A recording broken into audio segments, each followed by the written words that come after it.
Hello everyone, welcome back. This is 1940, turn 2 for Japan. Let's go right into it. We don't have any admin notes this time around. So Japan is going to spend 15 for an airfield, 12 for 2 tanks, 4 for a mech, and 8 for a destroyer. They didn't save any. Going over into attacks, Japan is still going to continue to mop through the try and keep going through the Chinese territories. So let's start some rolling. So we'll start up in the north at Suyam. I can't ever say that. Yeah, okay. So that northern province.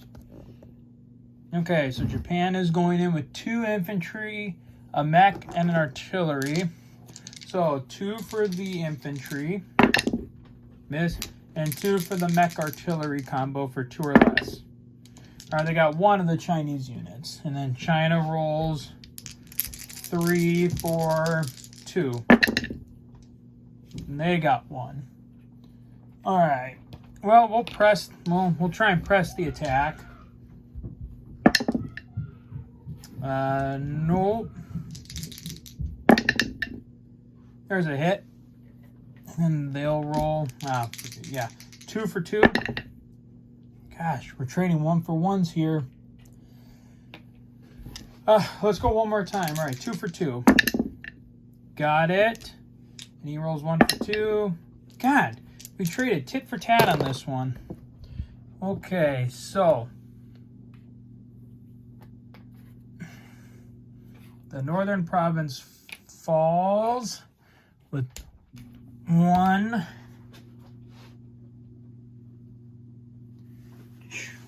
Chinese, with a Japanese, with just a single Japanese artillery surviving that one.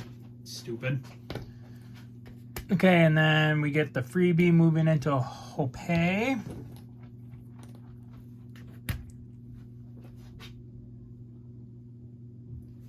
And then we got 5 infantry and 2 artillery moving into Quichao.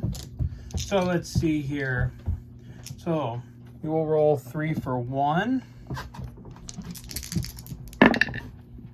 Ooh, we got 2 hits, so we got him.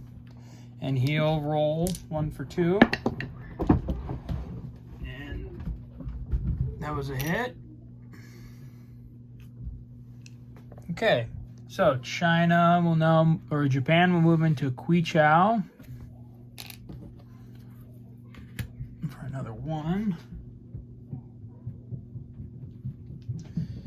And then, oh shoot, I probably could have used him. I could have used that fighter. Darn it. Okay, and then we've got these 3 infantry and artillery along with our massive army right here and Air Force going after the Yunnan and to cut the Burma Road. All right, so let's see here. We have 2 artillery, so that's going to be 1, 2.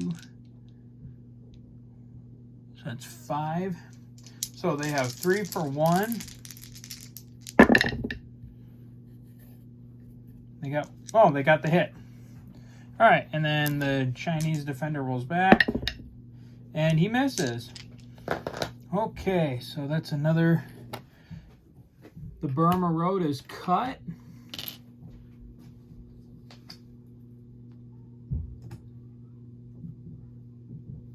All right, the Burma Road is now cut. This secondary Japanese marker marks as the army right, that army on the army card right there. We'll bring so we'll put the Air Forces back.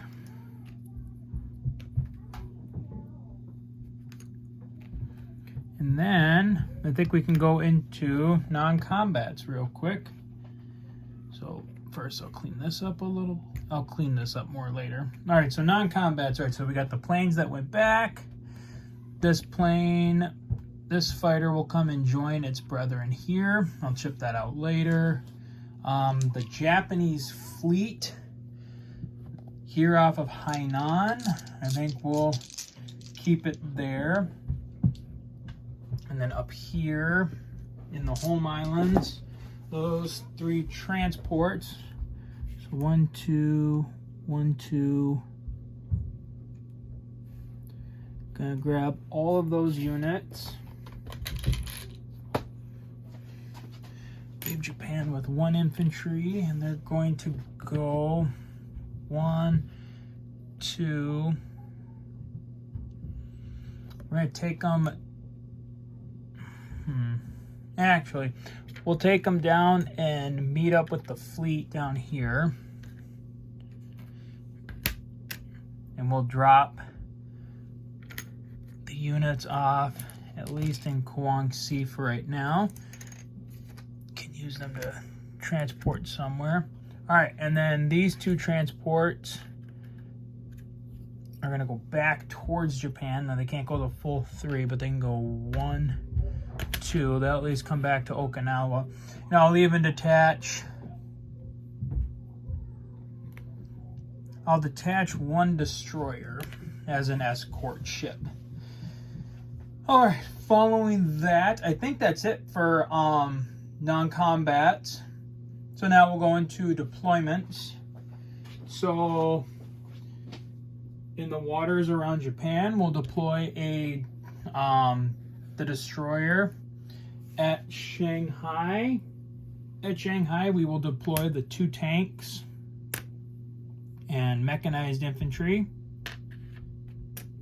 And then in Guangxi, we will deploy an air base to protect. That way some of my air forces can scramble in the event that the Chinese decide to counterattack against my army in Yunnan. All right, so that is the Pacific Theater at the end of turn 2. Japan is making its final gains against China, and obviously the sleeping giant will awaken at the end of turn 3. So we'll have to start preparing for that. Meanwhile, the British and the Anzacs are trying to position themselves in the Pacific as well. And at the end of the turn, Japan will collect 33 plus the 10 for not being at war. So Japan will get 43. All right, so that's the end of Japan. We'll see you guys next time for the United States. So take care.